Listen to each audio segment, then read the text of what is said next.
Hello, ladies and gents, boys and girls, people of all ages, sexualities, and identities, and welcome back to another Doctor Who review. And today we're back with some third Doctor review, as I thought we'd go back, just to take a break from the 8th Doctor.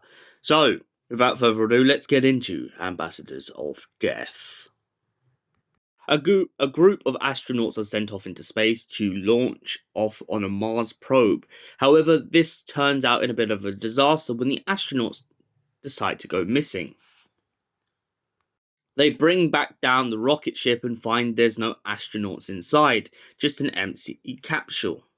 However, the Doctor and the Brigadier and Liz Shaw must investigate after 3 men described to be in spacesuits have been found wandering around the plains of England, killing people with gamma radiation.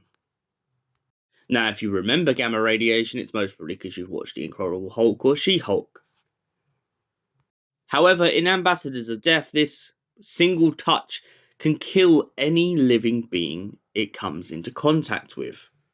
The Doctor discovers that these astronauts have been poisoned, by the looks of it, by some gamma radiation. However, what he doesn't realise is these aren't the real astronauts.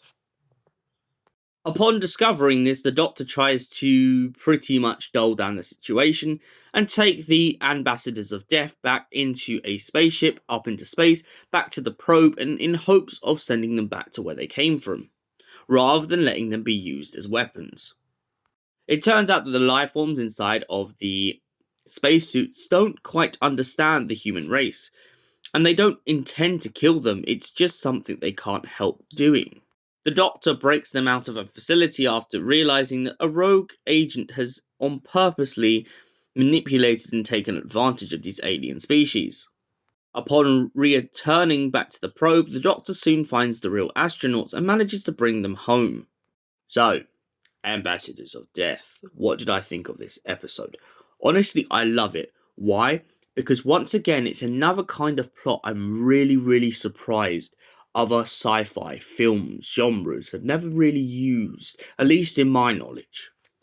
The idea of a bunch of astronauts coming back to Earth and not appearing the way they look is absolutely gobsmackingly beautiful. Not only because it's so much more interesting when they turn out to be aliens from another civilization, but also because it begins to make your mind tick and wonder whether it was a kidnapping or a mere accident of coincidence. In the case of the Ambassadors of Death, it turns out it's a bit of a coincidence. And the way that it's constructed and the way that Liz and the Doctor and all of them work around it, and the way that they work with the suspense in this episode of the astronauts have gone missing, then the Doctor's gone missing, and then the Brigadier's kind of stuck in the loop where him and Liz must just hope that the Doctor will magically turn back up.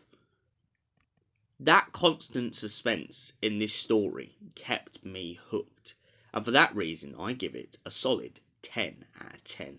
Thank you for watching, and we'll see you in the next Doctor Who review. Until then, goodbye, stay beautiful, you absolutely beautiful people. Mwah. Goodbye.